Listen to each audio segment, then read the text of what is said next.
For more than 10,000 years, the Emperor of mankind did not truly live, nor did he fully die.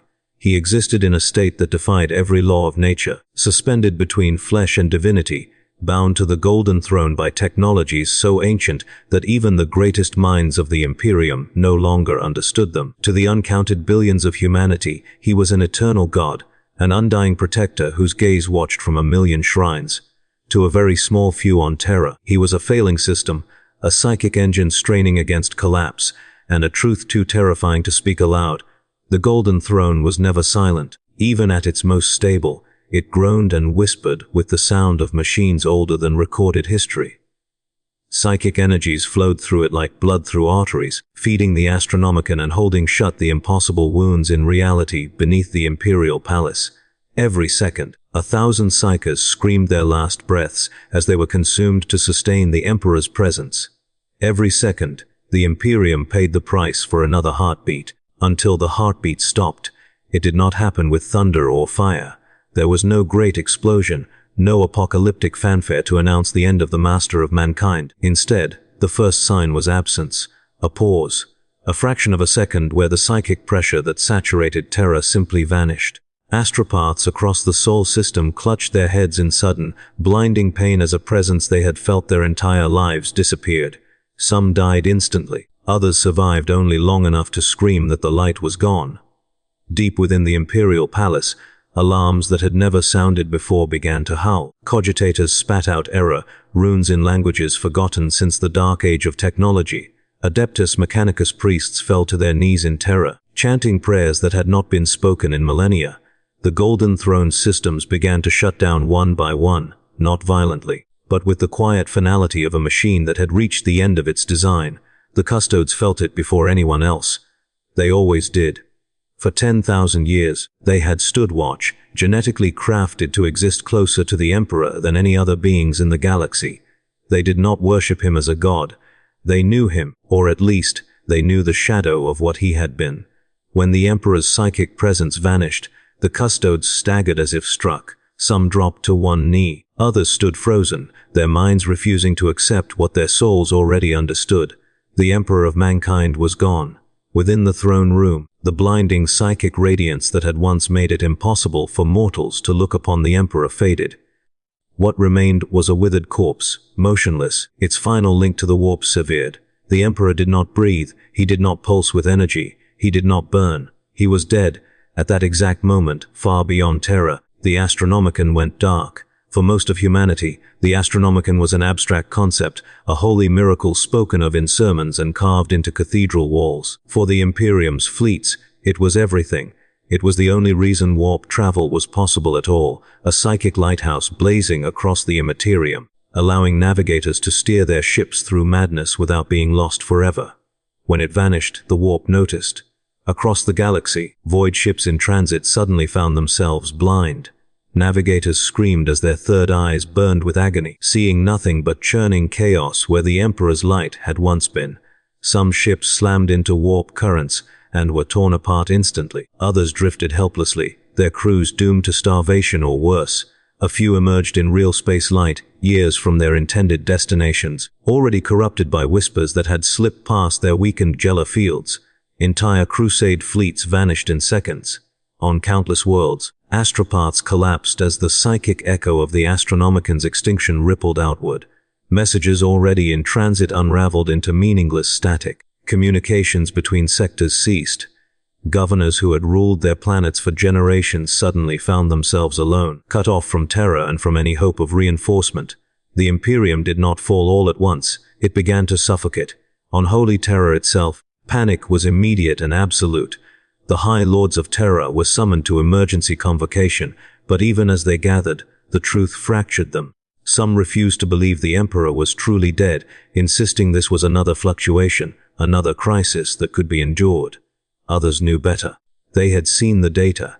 They had felt the psychic void where the Emperor's presence had once been. The Ecclesiarchy declared the moment heresy before the words were even fully spoken.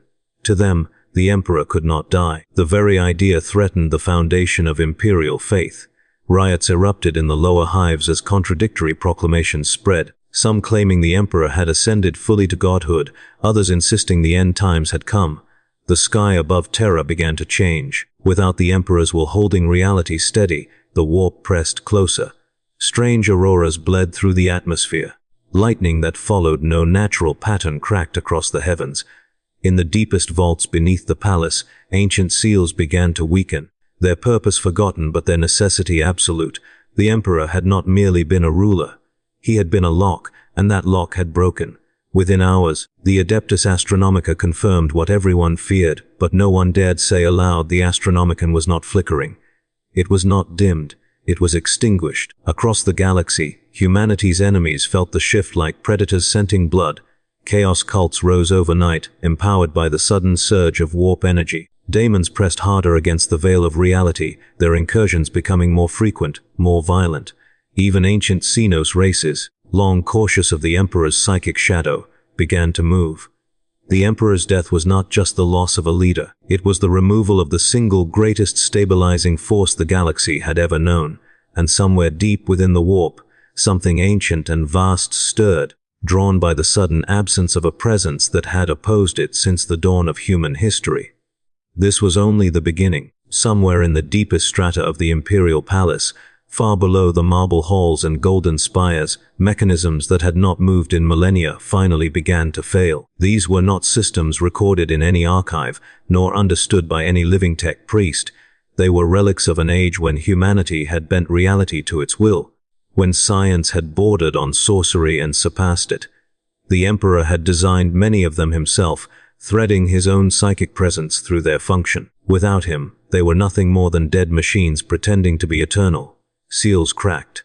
Wards flickered. A pressure that had been held back since the end of the Horus heresy began to push upward, testing every barrier between Terra and the warp. The webway breach beneath the palace, that ancient wound inflicted during the Emperor's final gamble, shuddered like a living thing waking from a long sleep. Where once the Emperor's will had been an unbreakable bulwark, there was now only emptiness. The custodes redeployed in absolute silence. There were no shouted orders, no confusion. Each warrior already knew his place, his duty etched into his very genome. Yet for the first time since their creation, there was uncertainty among them. Not fear, but something colder and more dangerous. Purpose without certainty, loyalty without an anchor. They fought back the first incursions as they always had, blades and guardian spears flashing in the half-lit corridors below the palace. Daemonic entities clawed their way into reality, drawn by the sudden psychic vacuum. These were not the massive invasions of legend, not yet. They were probes. Exploratory tendrils of unreality, testing how far the walls had weakened. Each incursion confirmed the same terrible truth. The Emperor was no longer holding them back. Above in the hive cities of Terra, the population felt the change in ways they could not articulate.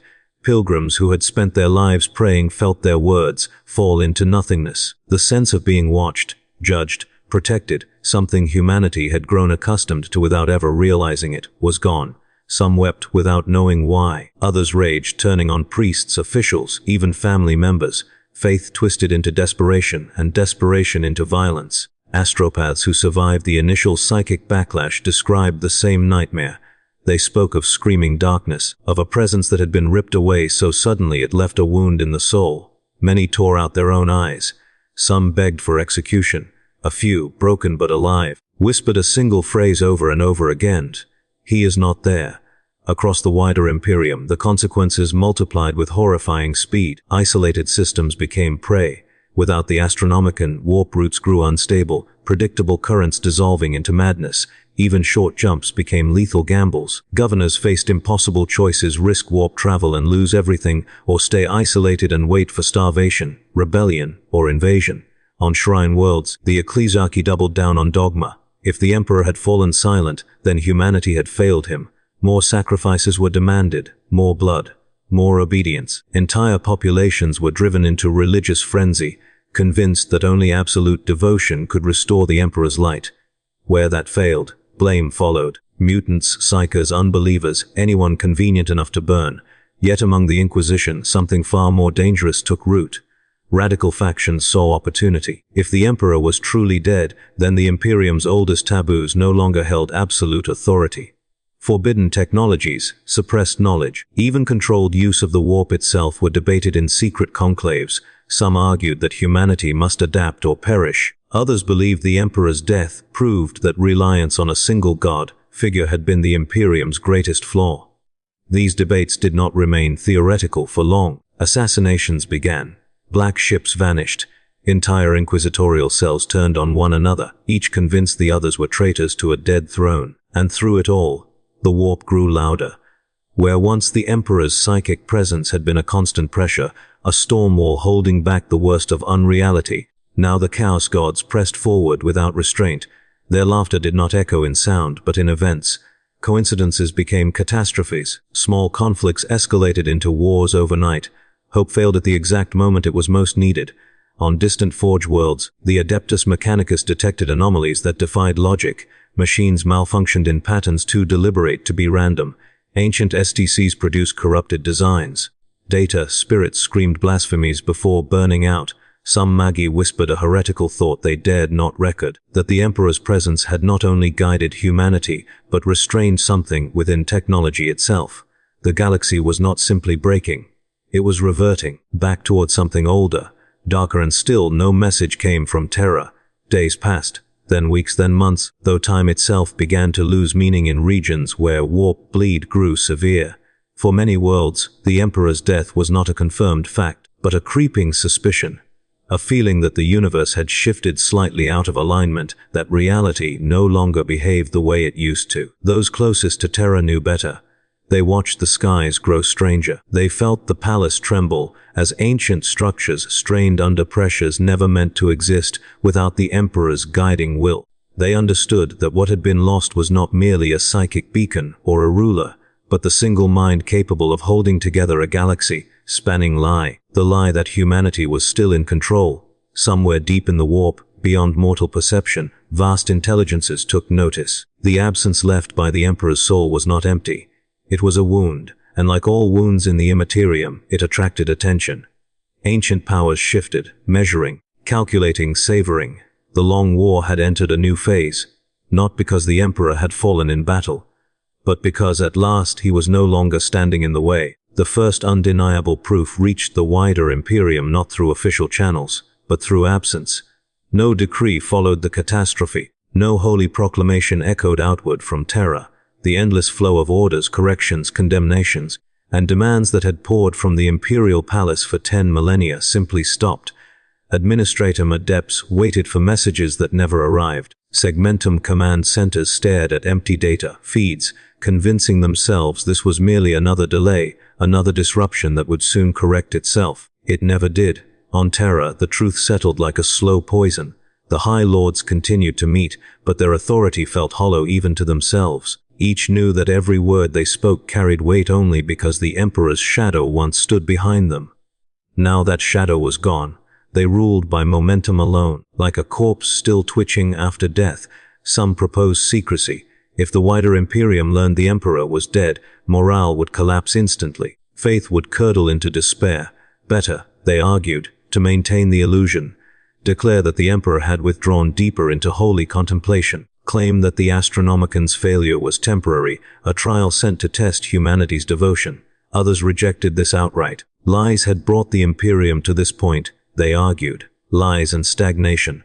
If humanity was to survive, it would need to confront the truth, no matter how devastating. These arguments ended not with votes but with blood.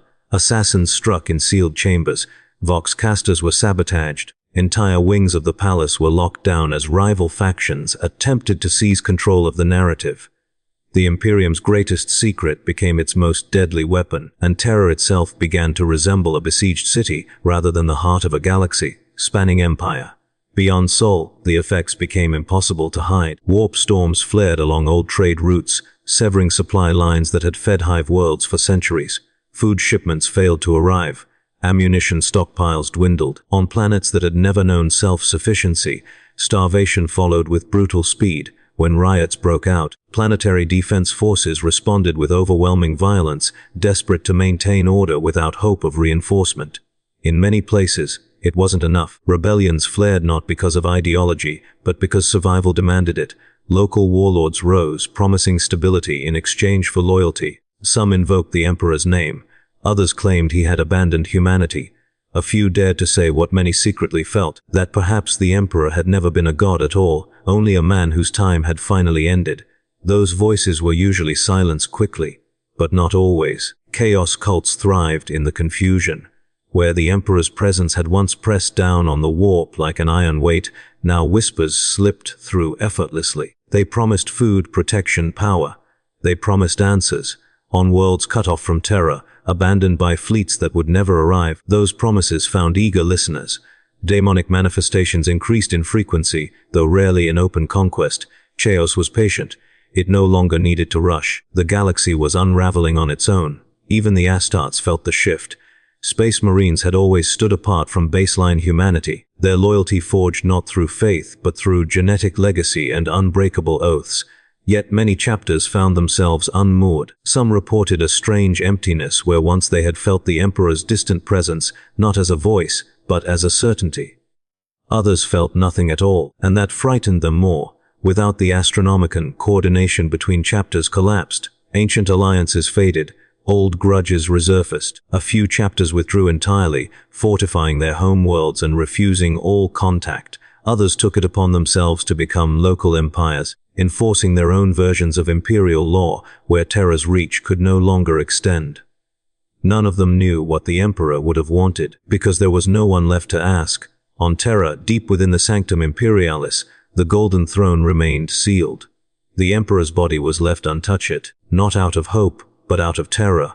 No one knew what would happen if the mechanisms sustaining him were fully shut down. Some feared a psychic backlash that could tear Terra apart.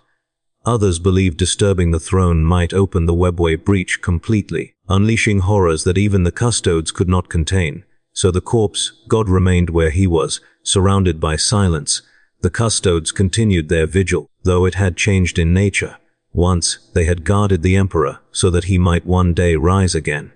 Now they guarded him because letting go felt unthinkable. Their purpose had not ended, but it had lost its future. Time passed differently now. Without the Astronomicon, the Imperium's sense of shared chronology fractured. Some worlds marked months, others marked years. Some abandoned imperial dating altogether. The idea of a single, unified humanity began to feel like a relic from a kinder age, and in the warp, the wound left by the Emperor's absence continued to deepen. It did not close. It did not stabilize. It drew attention. Something vast coiled around that absence, tasting it, testing it, as predators do when they sense a fallen rival. The Chaos Gods did not rush to fill the void. They had learned patience across eternity.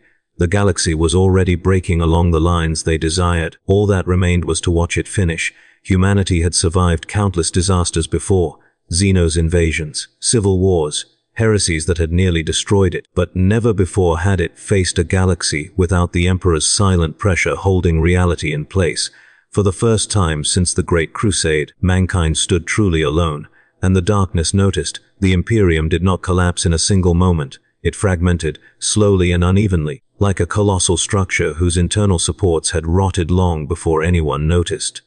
The Emperor's death did not immediately erase humanity's institutions. It robbed them of the invisible force that had kept them aligned. What followed was not instant annihilation, but something far crueler, a prolonged unraveling in which every world, every system, was forced to decide what it truly was without Terra's distant authority pressing down upon it. The first fracture appeared in governance. Imperial command structures had always been bloated, inefficient, and corrupt, but they functioned because there was an unquestioned center. Orders flowed outward from Terra, and even when they were delayed, distorted, or contradictory, their origin granted them legitimacy. With that origin silent, authority became a matter of proximity and force. Sector governors began issuing commands that openly contradicted one another. Segmentum authorities claimed emergency powers that stretched far beyond their traditional limits. Administratum adepts quietly altered records, redefining borders and obligations to suit whoever currently held power. What had once been bureaucratic stagnation became active decay. On many worlds, planetary governors declared states of permanent emergency. Civil liberties, already minimal, were erased entirely. Conscription was expanded until entire generations were pulled into planetary defense forces. Food rationing turned brutal. Any hint of dissent was labeled treason, heresy, or both. The justification was always the same: Terra was silent, enemies were everywhere, and survival demanded obedience. For a time, this worked. Fear held populations together better than faith ever had. But fear is unstable, and it does not last. As warp travel failures isolated systems, the Imperium's economic arteries collapsed. Forge worlds stopped receiving raw materials. Agri-worlds lost their shipping fleets. Hive worlds, entirely dependent on off-world food, began to starve. Riots became routine. PDF units turned their weapons on civilians, then on each other. On some planets, governors were overthrown within months. On others, they entrenched themselves behind private armies and orbital defenses, ruling like kings over shrinking populations. In the absence of the Emperor, loyalty became negotiable. Some worlds tried to remain faithful to the old Imperium in spirit if not in function. They maintained Imperial iconography, continued reciting litanies to a silent throne, and waited for orders that would never come.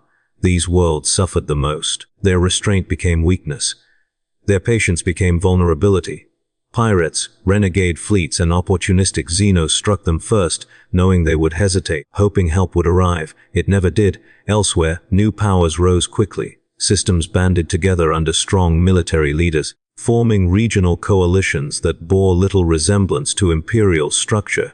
They used the Emperor's name when convenient and ignored it when it was not. Some declared themselves the true Imperium, claiming Terra had fallen into corruption or warp taint. Others abandoned Imperial identity entirely, crafting new symbols, new laws, new myths to justify their rule. The galaxy filled with Imperiums that were Imperium in name only. The Adeptus Terra attempted to reassert control, but without the Astronomicon, even their most urgent decrees arrived years too late, if they arrived at all. Messages fractured in transit, their meanings warped or inverted. In some cases, astropathic communications arrived bearing psychic contamination so severe that entire command staffs were executed rather than risk corruption. Trust vanished. Every message was suspect, every order questioned, every authority challenged. The Inquisition, once feared as the Emperor's ultimate instrument, became a shadow of itself almost overnight. Its power had always depended on absolute belief in the Emperor's will. With that will now unknowable, Inquisitors turned inward, splitting along ideological fault lines that had been suppressed for millennia. Puritans demanded harsher enforcement, arguing that only uncompromising terror could prevent total collapse. Radicals saw the Emperor's death as proof that old limits no longer applied. Forbidden weapons, Xenos alliances, controlled warp manipulation, everything became negotiable. These disagreements escalated into covert wars. Entire systems vanished from Imperial records after inquisitorial conflicts escalated beyond containment. Assassinations multiplied. Black ships were seized or destroyed. In some regions, rival inquisitorial factions openly commanded fleets against one another, each convinced the other had doomed humanity. No verdict ever came from Terra. The Adeptus Astartes watched all of this with growing unease. Space Marines had never relied on the Imperium's bureaucracy for identity. Their loyalty ran deeper, written into their gene, seed and forged in the memory of the Great Crusade, yet even they felt the loss. Some chapters reported that the rituals they had practiced for millennia, rites said to honor the Emperor's guidance, felt empty now. Others claimed nothing had changed at all, and that disturbed them more than any psychic absence.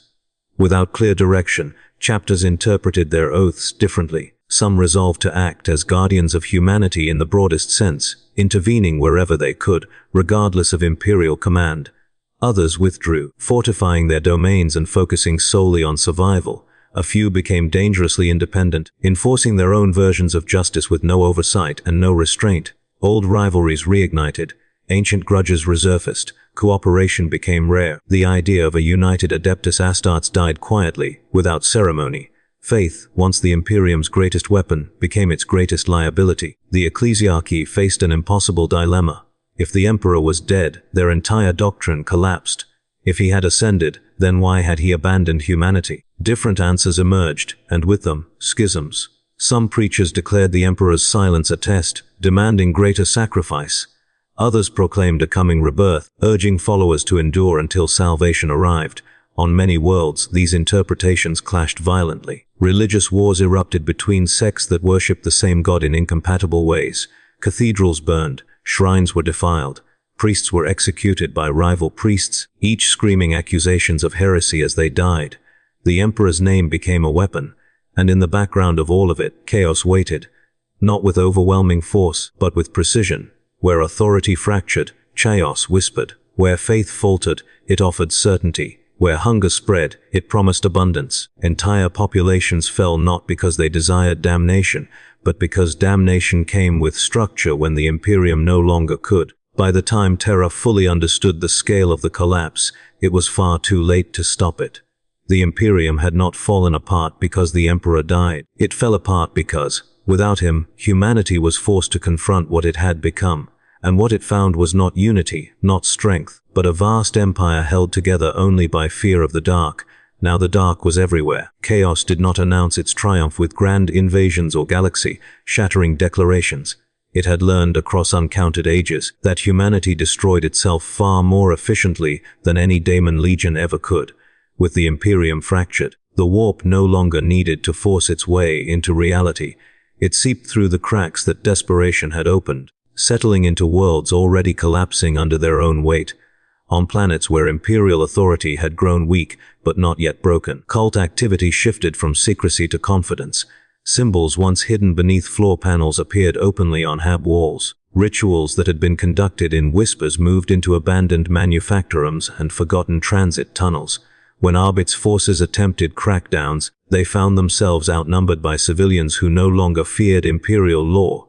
Law required legitimacy, and legitimacy died with the Emperor. Many planetary defense forces fractured along similar lines. Units that had once sworn oaths to Terra now questioned who, exactly, they served. Officers issued orders citing the Emperor's name and were met with silence, then mutiny. Entire regiments defected to local warlords or religious movements, not out of devotion to chaos, but because chaos-backed leaders offered pay, food, and purpose. In a galaxy without certainty, ideology mattered less than survival. Some worlds fell so completely that their transition went unnoticed. Astropathic silence hid their fate until years later, when derelict ships drifted into neighboring systems bearing corrupted hull markings and crews long since lost to madness. By then, nothing remained to reclaim. Other worlds resisted fiercely. Loyalist populations clung to Imperial doctrine with fanatic intensity, convinced that obedience alone would restore the Emperor's favor. These worlds became pressure cookers of repression and paranoia. Every unexplained failure was blamed on heresy. Every psychic anomaly sparked mass executions. In trying to preserve the Imperium as it had been, they hastened its destruction from within. The Adeptus Mechanicus fared no better. The loss of centralized coordination shattered the delicate balance between forge worlds. Without reliable warp routes, technology, sharing treaties collapsed. Fabricator generals hoarded resources, declaring isolationist protocols that bordered on treason. Old data vaults were unsealed in desperation, unleashing half-understood technologies never meant to be activated without the Emperor's oversight. Some of those machines worked. Others screamed. Forge worlds that had once been pillars of Imperial stability vanished behind self-generated warp anomalies, their experiments tearing open reality in ways no one could reverse. The cult Mechanicus, already divided between dogma and innovation, split irrevocably. One faction doubled down on worship of the machine god, declaring the Emperor's death proof that flesh had failed. Another embraced forbidden adaptation, merging human and machine beyond any previous limit. Both paths led further from what the Imperium had once been. As these fractures spread, the concept of a single Imperium became increasingly theoretical. Maps ceased to be accurate. Borders lost meaning. Imperial space turned into a patchwork of isolated strongholds, petty empires, dead zones, and warp-scarred voids. Travel between neighboring systems became as dangerous as crossing entire segmentums once had been.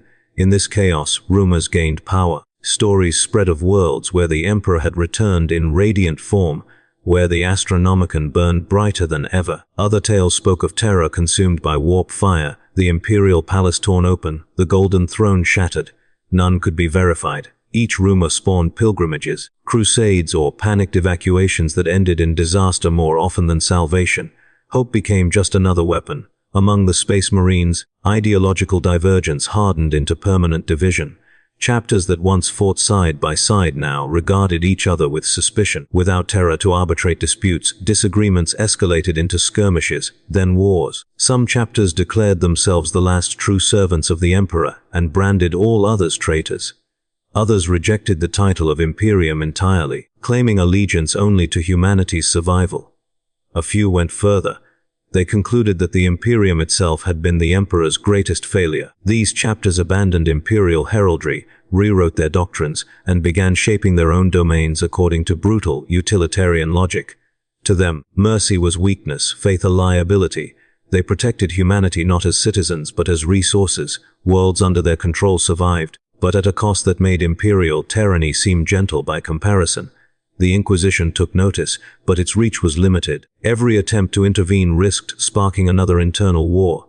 With no emperor to define orthodoxy, even declaring heresy became a political act. Many inquisitors chose silence over action, hoarding knowledge and waiting for clarity that never came.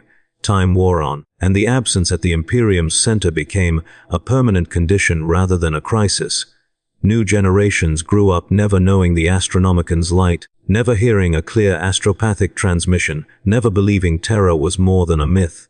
For them, the Emperor was not a distant god-king, but a half-remembered symbol invoked by rulers who offered nothing tangible in return. Faith eroded not because people rejected it, but because it stopped working. And through all of this, chaos adapted. Its victories were subtle now, embedded in systems and cultures rather than battlefields. Worlds fell without ever realizing they had chosen damnation.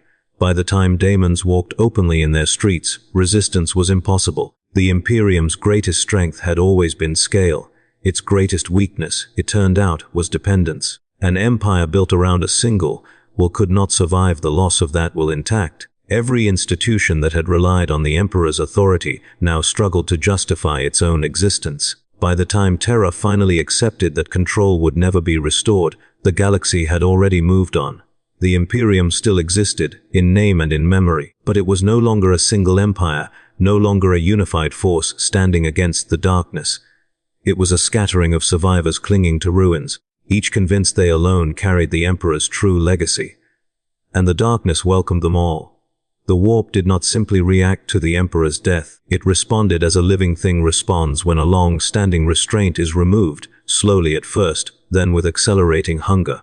For 10,000 years, the Emperor's psychic presence had acted as an unseen pressure across the immaterium, not erasing chaos, not defeating it, but compressing it, forcing its currents into patterns humanity could barely navigate. When that pressure vanished, the warp expanded to fill the void. Reality began to thin. At first, the changes were subtle. Warp storms that had once followed known cycles became erratic, forming and dissolving without warning. Gela fields flickered under stresses they were never designed to endure. Astropathic cores reported messages arriving twisted, carrying emotional residue that bled into the minds of their receivers: fear, rage, ecstasy, despair. The warp was no longer merely a medium of travel and communication. It was intruding, asserting itself. Then the boundaries began to fail outright. On frontier worlds, demonic incursions increased in frequency and intensity. Not grand invasions, but constant pressure, manifestations slipping through weakened reality, feeding on terror and belief. Civilians described shadows that moved against the light, voices that spoke from empty rooms, dreams that felt more real than waking life. On some planets, entire populations fell into shared hallucinations, their collective fear shaping the warp into something tangible. The Emperor had once suppressed this feedback loop, now it ran unchecked. The Chaos Gods did not act as a single force. Each exploited the collapse in its own way. Khorne's influence surged where violence became routine. Civil wars, mutinies, and planetary rebellions fed him endlessly. Entire regions dissolved into perpetual conflict, not for territory or ideology, but because war itself became the organizing principle of society.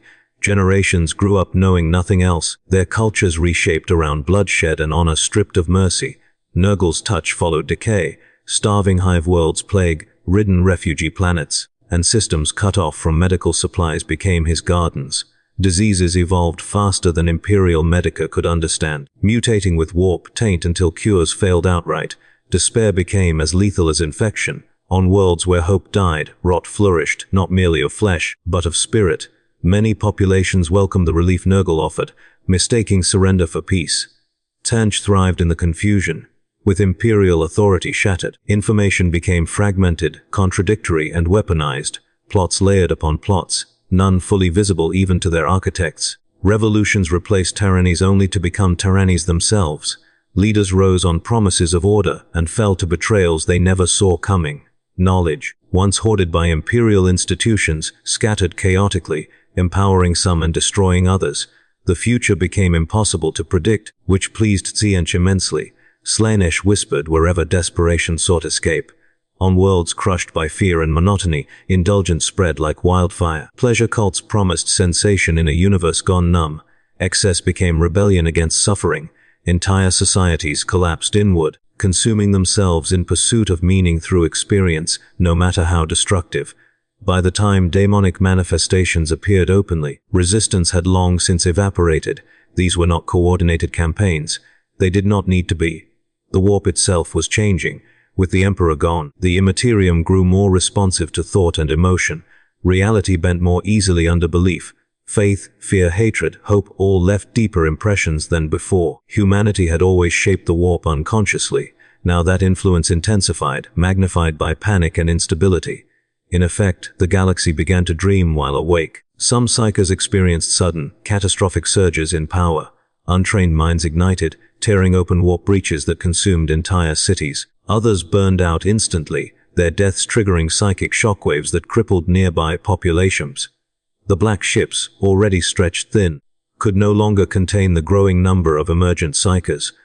Many never reached their destinations.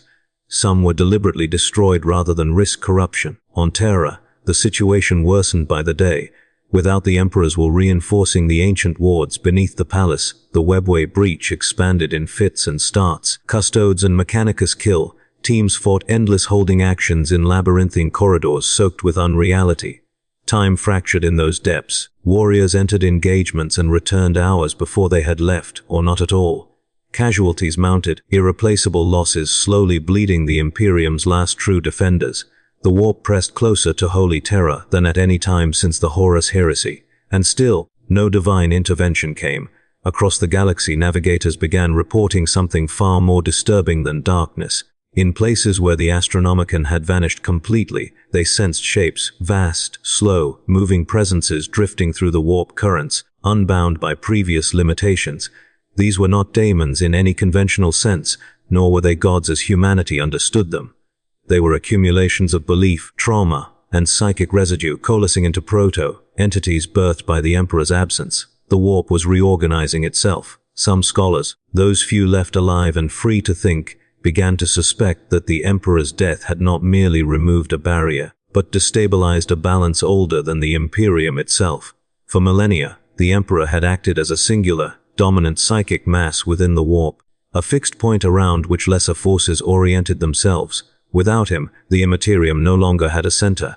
Chaos expanded not because it had one, but because nothing opposed its gravity. World's nearest major warp rift suffered the worst. Entire systems were swallowed as reality folded inward, star by star, planet by planet. In some regions, time ceased to function meaningfully. Fleets emerged decades after they had departed, or centuries before. Soldiers fought battles whose causes lay in futures that might never occur. Humanity's understanding of cause and effect began to erode. And yet, within this madness, something else stirred. Whispers spread among psykers and cultists alike of a vast presence forming where the Emperor's soul had vanished. Not a return, not yet, but an echo, an accumulation of belief, grief, and expectation so immense it distorted the warp around it. Some claimed to glimpse a blinding silhouette in their visions, neither wholly human nor fully divine. Others screamed that they felt judgment approaching, cold and absolute. No one agreed on what it meant. Only that the warp was no longer empty where the Emperor had been. The galaxy had entered a new state of existence, one where reality and nightmare overlapped freely, and survival depended less on strength than on adaptation. Humanity had once relied on the Emperor to define the rules of the universe it inhabited. Now there were no rules, only currents and the will to endure them. The warp's intrusion did not limit itself to distant systems. Its influence spread inward, toward the heart of the Imperium itself. Terra, long considered untouchable, began to feel the subtle corruption seeping through fissures in reality. Even the Golden Throne, though still maintaining the Emperor's body, could no longer stabilize the psychic environment as effectively as before. Tiny tremors ran through the palace foundations, imperceptible to most, but known immediately to the custodes. They saw the cracks in the fabric of existence widen, the delicate balance of the throne's systems straining under forces that no mortal mind could calculate. Time itself warped, corridors shifted, doors appeared where none existed, and shadows moved against the light. Some custodes reported seeing entire sections of the palace repeat themselves, as if the throne's presence had held back a recursive, impossible architecture that now tried to assert itself. Elsewhere, fleets attempting to navigate the warp faced horrors unlike any recorded in Imperial histories. Ships vanished without warning, not through natural anomalies, but as if reality itself had swallowed them. Some re-emerged centuries later, their crews driven mad, speaking in tongues long forgotten, unable to remember their own names. Others were never seen again, leaving behind only drifting debris that warped space-time in its vicinity. Navigators' eyes, once a reliable guide, now reflected not the currents of the warp but the desires, fears, and subconscious minds of entire populations. The galaxy became a psychic storm, an ocean with no tides, and humanity's vessels were flotsam, tossed endlessly upon it. On countless worlds, the disappearance of imperial authority gave rise to localized horrors. Governors, once loyal and competent administrators, became petty tyrants or victims of their own fears. Without Terra to provide legitimacy, power was asserted through brutality, coercion, or alliances with forces that should have been unthinkable. Planets that had relied on distant fleets for defense began arming militias with makeshift weapons, training populations in paranoia. Entire systems collapsed into chaos not from external invasion, but from the rapid unraveling of trust and order. Famine, disease, and civil war became the default state of existence, and the warp's tendrils only amplified human suffering. The Space Marines, whose genetic and spiritual foundations had once anchored their purpose to the Emperor, found themselves challenged in unprecedented ways. Some chapters took the absence as a divine command to intervene, creating micro-empires to protect human settlements. Others withdrew entirely, sealing off their fortress monasteries and waiting, believing the Emperor's return or guidance might yet appear. In some chapters, ideological schisms erupted into open conflict. Blood was spilled between brothers over questions of loyalty, interpretation of duty, or the right to decide the Emperor's will in his absence. Entire war zones existed where loyalist Space Marines fought each other as much as the forces of chaos, each believing themselves the true guardians of humanity. The Ecclesiarchy suffered an even greater collapse of coherence. Without the Emperor's guiding presence, theology became speculative at best, fractious at worst.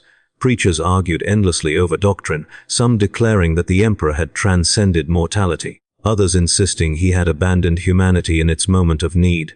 Rituals meant to unify believers instead became points of contention, and holy wars broke out on minor disputes over interpretation of scripture. Iconoclasts and zealots proliferated, spreading heretical doctrines faster than the Imperium's fleets could respond.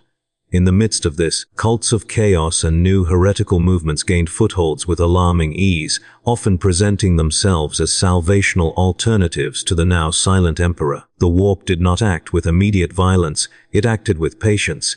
It amplified the cracks already forming in human society, feeding on fear, ambition, and desperation. Where the Imperium had relied on the Emperor's will to bind itself together, now nothing remained but fragments. Civilizations became microcosms of chaos, warlords in one system, cults in another, and rogue fleets in the void, all operating independently, yet all contributing to a galaxy-wide entropy. Amid this, rumors began to circulate of entities that had not existed before. Beings that were neither fully daemonic nor fully human began to manifest in the warp and occasionally cross into real space. They were drawn to areas of concentrated psychic fear, feeding on belief itself, growing more coherent and powerful with every act of despair or violence. The psykers who encountered these entities often did not survive, and if they did, their minds were irreversibly altered. Entire worlds reported dreams and visions of impossible geometries and alien architectures, as if the galaxy itself were reshaping to reflect the raw chaos that had been unleashed. Even the Adeptus Mechanicus, masters of both machine and ritual, found themselves unable to contain the escalating anomalies. Ancient devices designed to stabilize planets and fleets began to fail. Constructs that had functioned for centuries suddenly broke, as if the absence of the Emperor's psychic mass had left reality unanchored. Experiments intended to control or harness the warp went catastrophically wrong. In some cases, entire Forge worlds disappeared behind warp storms of their own making, leaving nothing behind but ghostly signals that haunted the Imperium scanners for decades. The death of the Emperor had not just removed a central authority, it had unbalanced an entire galaxy, spanning ecosystem of reality, belief, and psychic energy. Where once humanity had been guided and restrained by a single point of unwavering focus, now it drifted in a sea of possibilities, many of them lethal. Chaos did not need to move to conquer. Humanity was tearing itself apart, creating the perfect environment for the entities waiting in the void. The galaxy was unmade not by invasion, but by absence, neglect, and the inexorable logic of a system whose stabilizing force had vanished. And in the deepest reaches of the warp, far beyond mortal perception, the void left by the Emperor's soul began to coalesce, not as a force of good or evil, but as something immense, incomprehensible, and patient. It watched the galaxy as it stumbled blindly, growing in strength as the belief, despair, and fear of uncountable billions fed it. Whether this presence would become salvation, vengeance, or something beyond understanding remained unknown. For now, it waited, as the Imperium descended further into chaos, leaving behind only scattered bastions of humanity, fighting to survive in a universe that had lost its. The galaxy continued its slow descent into a nightmare that no strategy, fleet, or fleetmaster could reverse. Worlds once obedient to Terra became unpredictable, each governed by fear, desperation, or the whims of tyrants who had seized power in the Emperor's absence. Systems that had thrived on trade and shared resources now starved. Mining colonies could not send ores to Forge worlds. Food shipments to hive planets were lost to the warp, and entire populations succumbed to famine. Starports, once bustling centers of communication, became tombs of silence. Without the Astronomicon to guide them, ships misjumped catastrophically, appearing in hostile regions, emerging centuries too late, or never appearing at all. The surviving Imperial governors struggled in vain. Some attempted to maintain loyalty to a concept they no longer saw. They enforced laws and rituals meant to sustain morale, but without verification or support from Terra, their authority became a hollow echo. Decisions were made based on superstition or rumor rather than strategy. Many governors turned paranoid, executing advisors and generals to preempt imagined betrayals. Fear, once a tool of control, became a weapon wielded against the very people the Imperium claimed to protect. The Emperor's death freed them to act as true arbiters of humanity's survival, independent of Terra or Imperial law. These self-styled sovereigns often became more tyrannical than the governors they supplanted. Within the Ecclesiarchy, doctrine collapsed under the strain of uncertainty. The priests of the Imperium attempted to reconcile their faith with the Emperor's absence. Preachers split into factions, some insisting the Emperor had merely ascended and would return, others claiming his silence signaled judgment. Holy wars erupted, not between humanity and external threats, but between believers of competing interpretations. Entire cities burned under the sanction of differing religious zealots. Shrines were desecrated in rivalries over devotion, and ordinary citizens were caught in the crossfire of theological chaos. Meanwhile, the warp pressed its advantage. With the Emperor's psychic dominance removed, the Imperium no longer restrained itself. Subtle distortions became catastrophic. Warp storms engulfed systems unpredictably. Starships emerged from jumps warped in time, their crews irrevocably altered. Planets experienced shifts in gravitational and temporal stability, leaving colonies in ruin and prompting mass exoduses. These warp-induced catastrophes appeared random, but each was a consequence of the absence of the Emperor's stabilizing influence. Humanity was no longer the master of its environment. It was prey in a universe that had learned to feed on its fears. Psykers, once rare and controlled, surged in prominence. Untrained minds ignited uncontrollably, tearing open breaches between reality and the warp. Entire cities disappeared in psychic conflagrations, leaving behind only echoes and psychic scars that haunted survivors. The black ships could not keep pace with the numbers of emergent psykers. Many were executed preemptively to prevent further catastrophe, feeding the cycle of fear and repression that had begun to dominate Imperial governance. Those who survived often became tools of factions, their powers exploited in conflicts that spanned entire sectors. Chaos did not need to intervene overtly. Humanity had become its own agent. Every fractured system, every violent revolt, every act of desperation fed the warp, empowering daemonic manifestations and intensifying instability.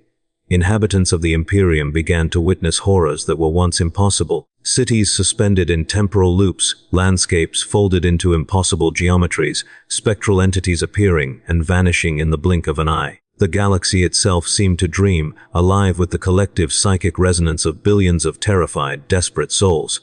Amid this breakdown, rumors began to emerge of a presence forming in the Imperium where the Emperor's soul had been. Whispers of an immense consciousness, neither fully benevolent nor fully malevolent, spread among psykers and cultists alike. It was not a return, not yet, but a shadow of immense potential. Visions of radiant figures, impossible geometries, and incomprehensible power haunted dreams across human worlds. Some interpreted these signs as a promise of salvation. Others saw a warning of annihilation. The Imperium's cohesion, already fractured, could not withstand such pressures. Worlds lost contact with one another. Fleets were stranded or misjumped, and entire civilizations disappeared from historical records. What remained was a patchwork of isolated bastions, struggling to survive under local rulers who often had no legitimacy or moral compass. Humanity's attempt to cling to its former empire only delayed the inevitable collapse, leaving a galaxy teetering on the edge of total chaos. The absence of the Emperor, once a subtle guiding force, had become the defining condition of the galaxy. Order, tradition, and law had crumbled. The warp had grown unchecked. Chaos thrived not through direct conquest, but through the systemic failure of civilization itself. Humanity faced not a single enemy, but a universe that no longer obeyed the rules it had once relied upon. Every decision, every act of faith, every act of violence contributed to the growing entropy. And in this growing darkness, all that remained was survival. Every human, soldier, priest, or governor now existed in a galaxy without center, without certainty, and without hope. The Imperium, for all its might and technology, had become a collection of fragile systems, each struggling against forces far greater than any single army could confront. Time itself had become meaningless. History no longer provided guidance, and prophecy offered only contradictions. The galaxy had entered a new epoch, a stage where reality itself was a battlefield and survival depended less on strength than on adaptability, cunning, and sheer will. Humanity had survived countless crises, but none like this. The Emperor's death had not merely removed a leader, it had unbound the forces of the universe, leaving the Imperium adrift in an ocean of chaos from which there was no known return. The galaxy had begun to unravel in ways that no strategist, governor, or warlord could have foreseen. What had once been a vast network of trade routes, loyal worlds, and disciplined fleets had turned into fractured pockets of civilization, isolated by distance, warp storms, and the collapse of the Astronomicon. Humanity's centuries of careful coordination, its bureaucracy, and its religious structures no longer functioned. Orders that should have taken hours now took decades, if they arrived at all. And when they did arrive, they often carried corrupted data, psychic interference, or contradictory instructions that left entire planetary governments paralyzed in indecision. The Imperium had survived countless wars, countless rebellions, countless daemonic incursions, but the death of the Emperor had introduced a new enemy, entropy. A quiet, creeping decay that no weapon, no fleet, no prayer could halt. The first to feel the change were those closest to Terra. The High Lords of Terra, once the Emperor's intermediaries and the ultimate arbiters of law, realized too late that their authority relied not on law or fear or ritual, it relied on the Emperor himself. Now, with the psychic presence that had bound the Imperium together gone, even their most absolute decrees carried little weight. Council chambers erupted into disputes, rivalries, and secret acts of sabotage. Assassins moved silently through the halls, eliminating those who claimed legitimacy over others. High Lords disappeared without explanation. Replacements were installed and executed within weeks. The bureaucracy that had maintained the Imperium's coherence for millennia became a battlefield of ambition, fear, and distrust. Nothing functioned except survival. Outside Terra, the shockwaves were even more devastating. In the void between stars, fleets that had depended on the Astronomicon's light to navigate became trapped in the warp. Navigators reported shapes moving where none should exist, currents bending unpredictably. Starships emerged years or centuries off course, their crews insane or dead, their weapons useless, their cargo spoiled or destroyed. Colonies that relied on supplies from other systems found themselves suddenly isolated.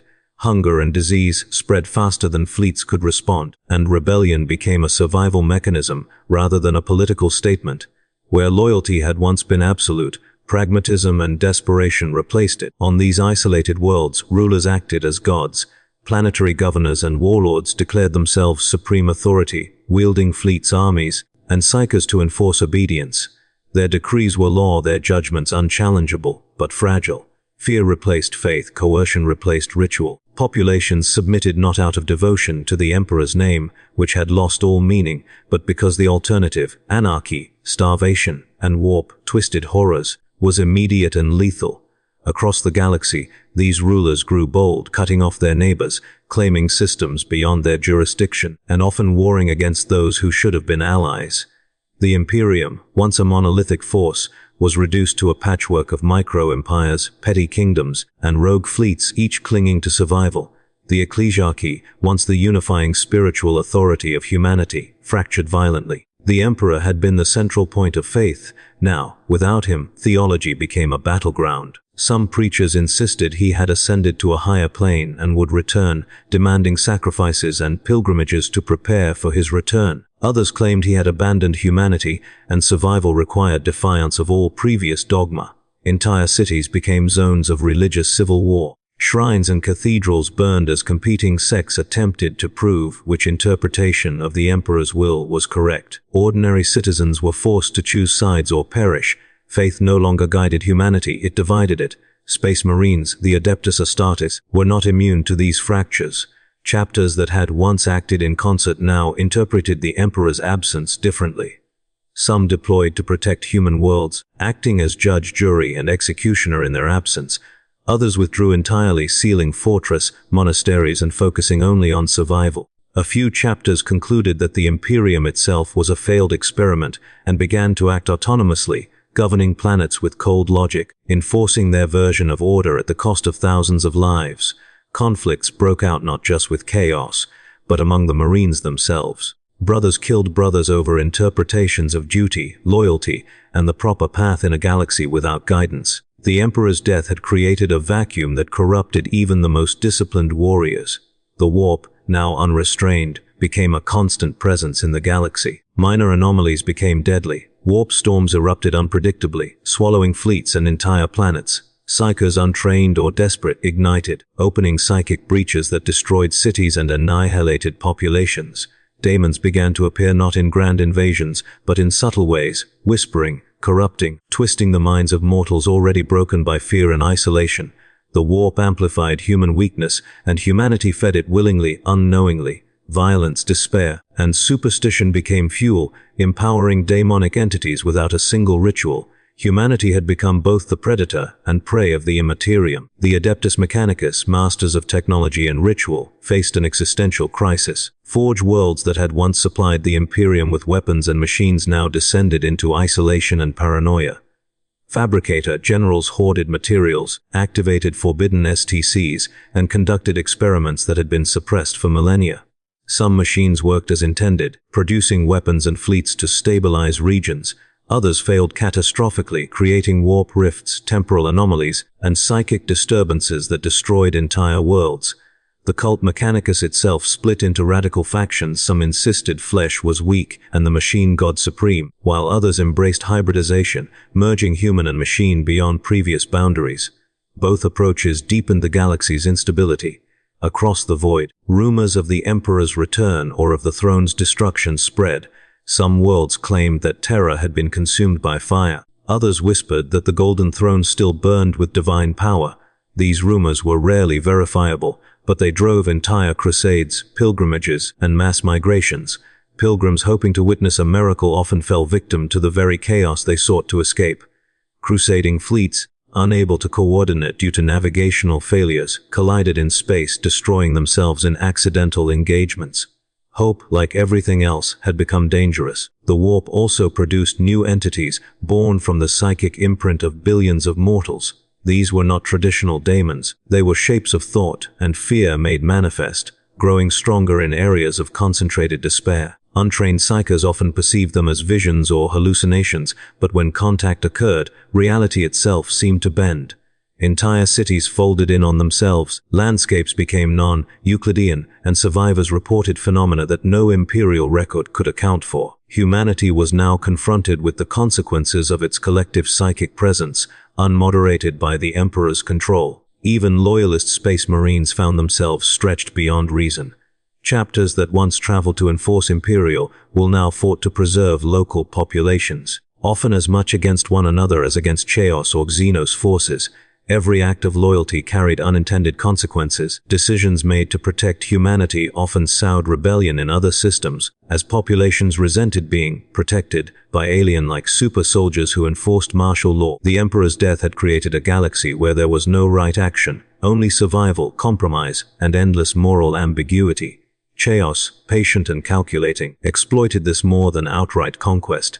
Khorne thrived in regions of perpetual violence.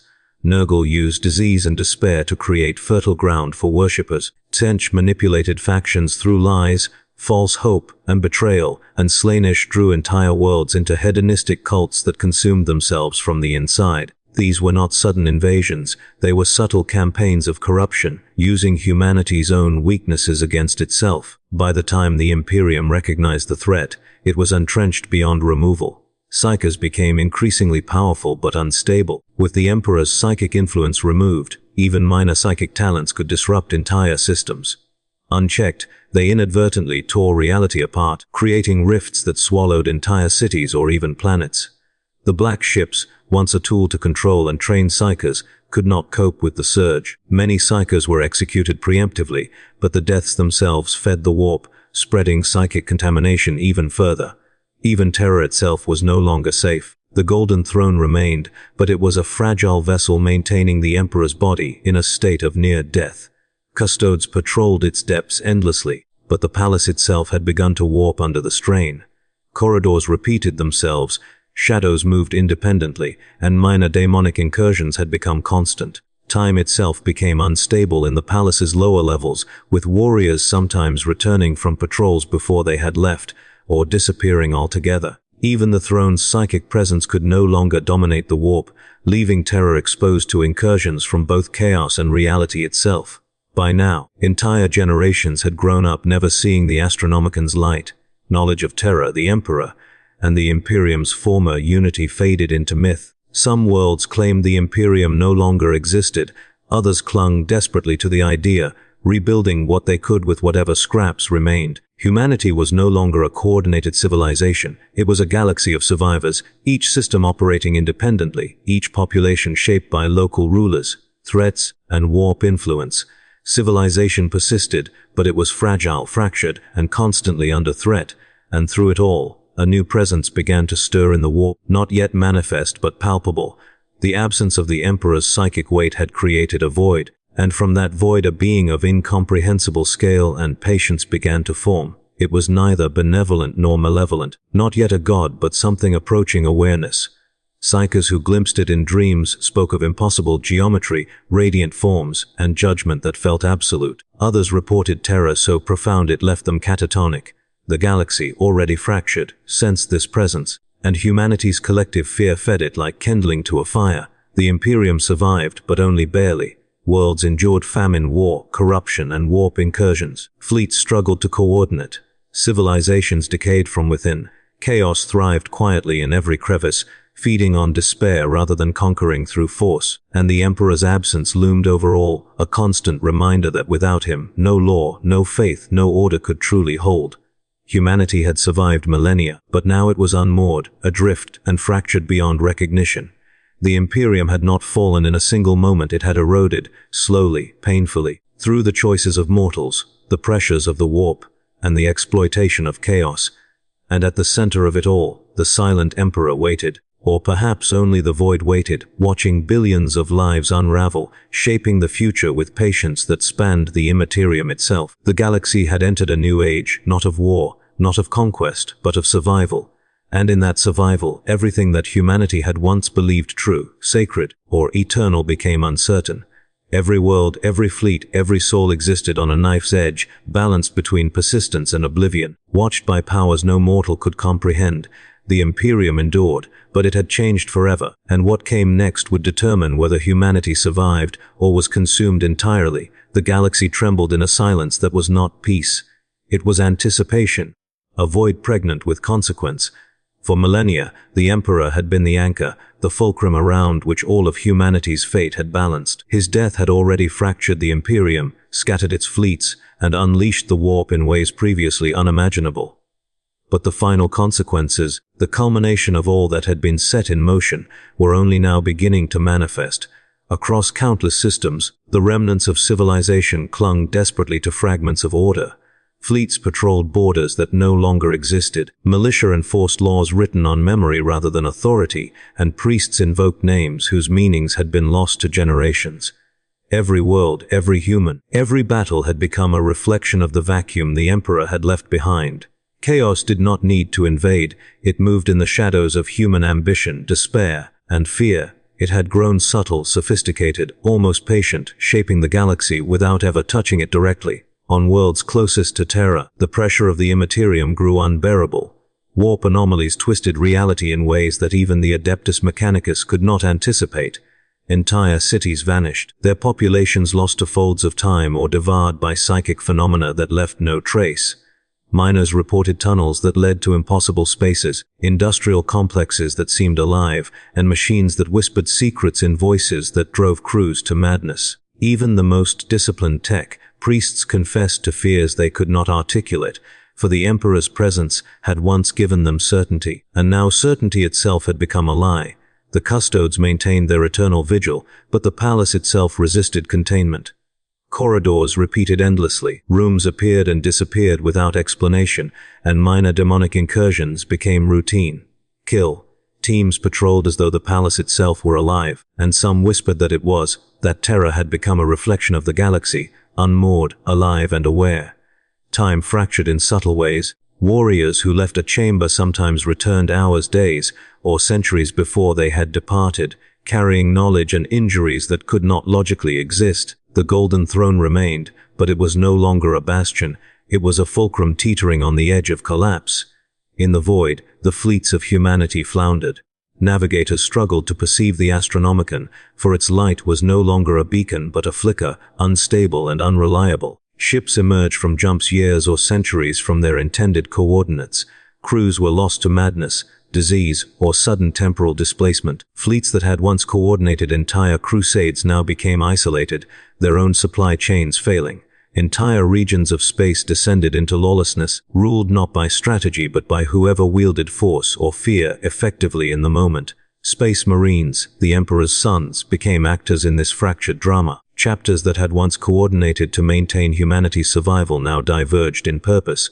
Some became saviors, fiercely defending human populations from chaos and raiders alike. Others abandoned their oaths to the Imperium, acting as independent rulers, predators or tyrants. Skirmishes erupted between chapters over territory, ideology, and the interpretation of duty. Battles were fought not for honor or obedience, but because there were no rules left, only survival, and the desperate attempt to impose order on a universe that no longer obeyed any. Chaos had adapted to humanity's disarray. Khorne's influence exploded in regions of perpetual warfare, fueling conflict with bloodshed beyond comprehension. Nurgle's gifts of disease and despair spread silently, often mistaken for natural famine or plague. Tiench manipulated events through deception and betrayal, turning entire planetary governments against one another. Slaanesh lured civilizations into decadent cults that consumed themselves from within, their obsession with sensation leaving them vulnerable to outside forces. In every case, victory required no daemon armies, no overt invasion, merely patience, exploitation, and the subtle corrosion of humanity's will. Psykers, once controlled by the Imperium's institutions, became agents of chaos themselves. Untrained, desperate, or corrupted, they opened rifts that swallowed entire cities or planets. The black ships could no longer cope, and executions of psykers fed the warp even as they attempted to suppress it. Humanity's own minds, untethered from the Emperor's psychic guidance, became weapons against themselves. Reality warped, time shifted, and nothing remained stable for long. Terra itself became the epicenter of all this transformation. The golden throne still housed the Emperor's body, but it was a fragile anchor in a universe untethered. The palace warped under its own psychic strain, corridors repeating endlessly, shadows moving with intent. Custodes fought battles against creatures born of fear and imagination, not always from the warp, sometimes manifesting from humanity's own psychic residue. Time and space in the palace became unstable. Warriors patrolling the lower levels sometimes returned before they had left, carrying experiences that no logic could reconcile. The Emperor's death had not only fractured the galaxy, it had unmoored reality itself, and Terra, the heart of mankind, was the first to feel the consequences. Amidst this chaos, a new presence stirred in the warp. It was not a god, not yet, but an entity born from the absence of the Emperor's psychic weight and the compounded belief, fear, and despair of billions. Psykers glimpsed it in dreams or visions, describing impossible geometries, radiant forms, and judgments so absolute that comprehension was impossible. Some went mad, some catatonic, and some, rare and strong, felt a cold clarity. The Emperor's absence had created a void, and something immense had begun to grow within it. In the void between stars, fleets moved blindly. Ships appeared centuries from their departure points, their crews forever changed. Entire civilizations faded, leaving only drifting wreckage and fragmented records. On frontier worlds, rulers acted as gods, enforcing obedience with fleets and armies, but their authority was always precarious. Fear maintained compliance, but fear could not sustain civilization indefinitely. Revolts, famines, and internal collapse consumed system after system. Every decision, no matter how well-intentioned, created ripples that worsened conditions elsewhere. Even the Imperium's most sacred institutions, the Adeptus Mechanicus, the Ecclesiarchy, the Space Marines, could not withstand this pressure. The Mechanicus fractured, some embracing fleshless worship of the machine god, others fusing human and machine in forbidden experiments. The Ecclesiarchy tore itself apart over doctrine and interpretation, resulting in cities burning from internecine holy wars. Chapters of Space Marines fractured or abandoned duty, some acting as tyrants, others as merciful saviors, yet none could restore what had been lost. The galaxy was no longer human in the sense it had ever been. It was an ecosystem of survival, corruption, and entropy. The warp now shaped the universe itself. Minor anomalies became catastrophic. Psykers could unintentionally collapse planets. Time warped unpredictably. Entire fleets and colonies vanished or reappeared in impossible locations. Cities folded into themselves, landscapes twisted, and reality itself began to take on the forms of collective fear and belief.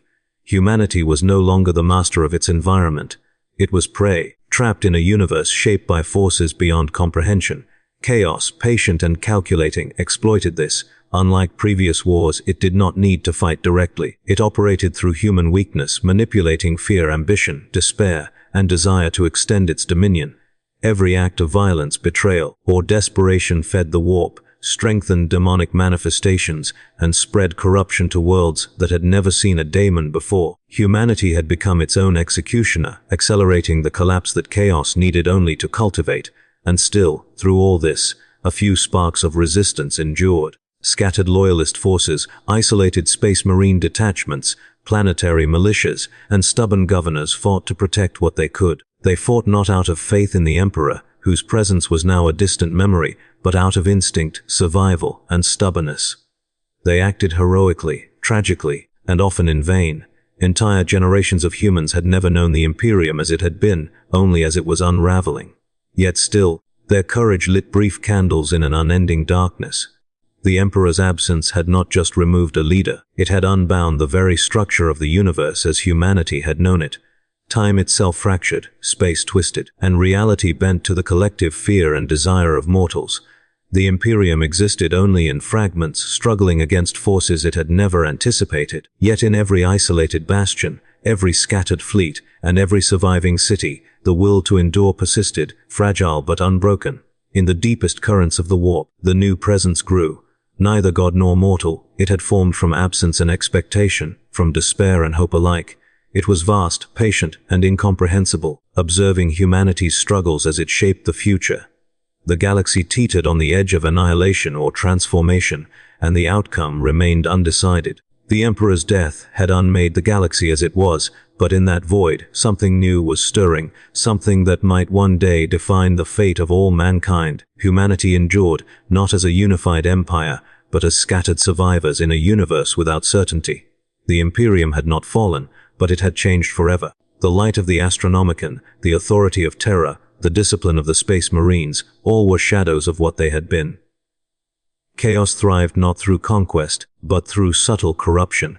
The warp shaped reality, and every act of desperation fed its growing power. And in the Imperium, the nascent presence waited, patient, immense, and unknowable, as the galaxy spun toward a destiny that no human could foresee. The end of the Emperor's life was not a single moment. It was an epoch of change, a collapse of reality, and the beginning of a new order. Some humans would endure, some would perish, and some might never recognize the universe they had once called home. Survival now depended on adaptability, cunning, and the will to confront horrors beyond comprehension. The galaxy had entered its final trial, and in that trial, the Emperor's absence remained the constant.